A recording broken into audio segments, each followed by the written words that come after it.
hate it when you encounter fake people? How do you know they're fake? Something about their energy just doesn't feel right. And that's exactly what's happening when you allow your representative to show up, rather than honoring the authentic and honest version of yourself. Stop showing up in life to impress people, because the truth is this: when they discover that who you presented to be is not the real you, they won't respect who you are, because you didn't respect yourself by trusting that the real you is good enough. It's time to fire your representative, man. But where do these representatives come from? They come from insecure mothers who tell their daughters, this is what you need to do to get a man because I don't want you to be lonely like me. You need to put on makeup that smells like mud and sometimes cow shit because you're not pretty enough on your own. Even though you hate makeup because it smells like mud and makes your skin break out. These representatives come from fathers who tell their sons, don't show emotion because it makes you look weak. So you hide the sensitive part of yourself, which makes you come across as mean and unapproachable. These representatives come from corporations that tell you this is what you need to look like to fit in here.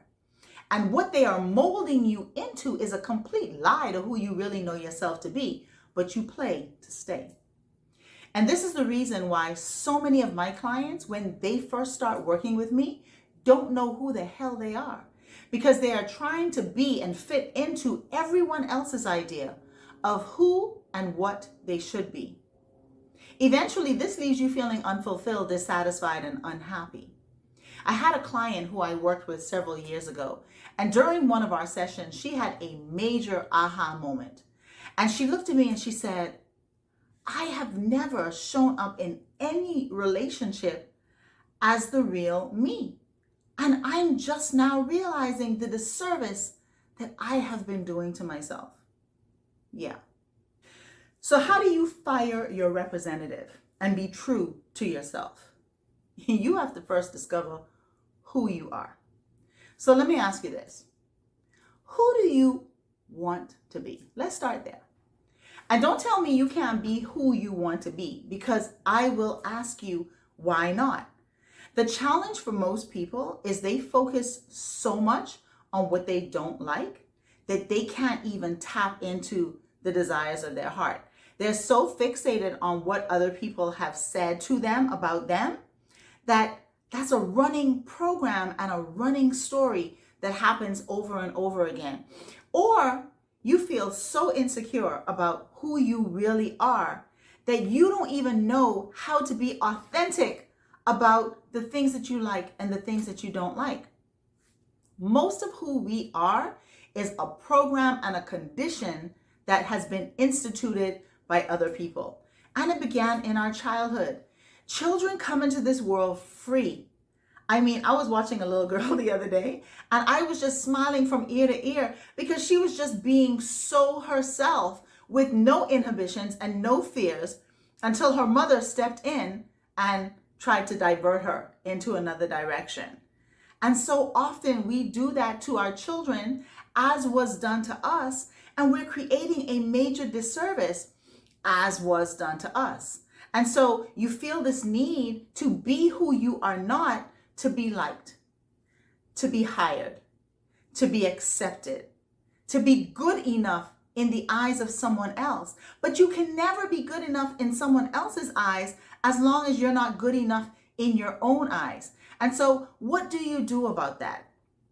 Well, the first thing I would suggest to you is that you really sit down and have a heart-to-heart conversation with yourself. Nobody else needs to be a part of that conversation. Nobody else needs to hear that conversation. But before you lie to me, you're lying to yourself. So the best thing that you can do is tell yourself the truth, the whole truth, and nothing but the truth. Stop allowing other people to make you feel that you are not good enough. I have another client who I'm working with, and we have identified that his mother has done a complete disservice to him. She called him weak, like his father. So often we do that, especially when we're in a broken relationship or have children that are the products or the result of broken relationships. Because you no longer like the person who you were in relationship with, you constantly demean the person in front of the child. And when the child looks just like the person who you are demeaning, that child is going to take on personal feelings with regards to what you are saying about their parent. So that's something that we need to stop doing. The other thing that we need to stop doing is stop trying to live vicariously through your children. Because you didn't accomplish something in your life does not mean that your child needs to accomplish that for you to feel some sort of sense of fulfillment of being good enough or being okay or having accomplished stuff. We have to give people permission to be authentically and genuinely who they are. Because when we're not given the freedom to do that, often it's very difficult for us to give ourselves the permission and walk in the freedom to do it ourselves. But I'm telling you, you live long enough and you're going to realize that trying to live your life for other people not only is a waste of time, but it absolutely does nothing to fulfill you and nothing to edify or lift you up. So that's one thing that you have to give yourself permission to stop doing. And then the other part of that is, if there's something about yourself that you really don't like, understand that you have the power to change it, and you can change it. But don't keep dogging yourself out. Don't keep discrediting yourself or criticizing yourself for something that you haven't accomplished, something that you are not, or something that you have not figured out yet. Listen, life is a cycle of learning. There's always new opportunities. With every new day, there's a new opportunity for you to be better, for you to do more, for you to have more, for you to be more. And the only person who is responsible for your life and how you show up in your life is you. Stop blaming other people for your shortcomings. Stop blaming other people for where you are not in your life. It's a crutch that you are using, and a crutch does not serve you but to help you to strengthen the leg. If you keep walking on a crutch, you're going to forever be dependent on the crutch, and you're not going to gain the strength in your leg because you're not using those muscles, okay? You can have, you can be, and you can do whatever you want to in your life. But make sure that the real you is doing it. Make sure that the real you is showing up. And if you are the one who is constantly demeaning and criticizing yourself, then you need to apologize to yourself.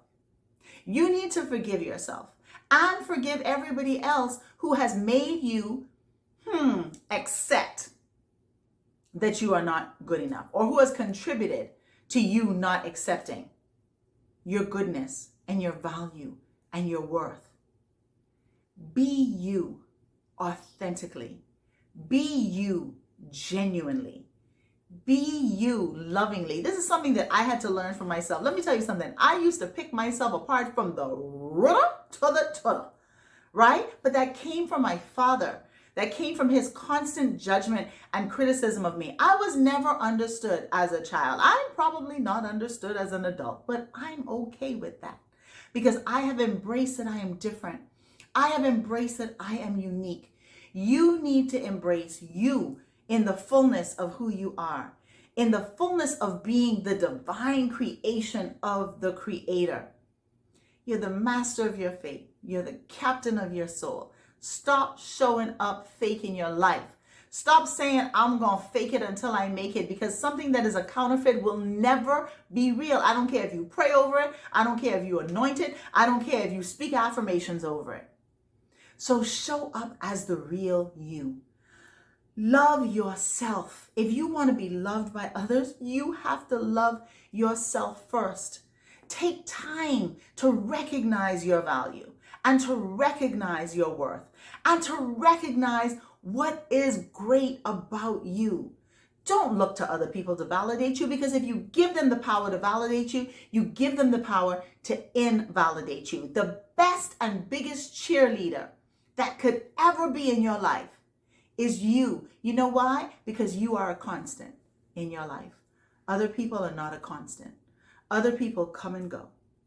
Relationships are seasonal and regional, but you are a constant in your life. So honor who you are And if you don't know who that is, then figure it out. And if you need some help doing that, click on the link in the description box and I would love to help you. But it's time for you to fire your representative and show up as the most powerful, amazing, and authentic you.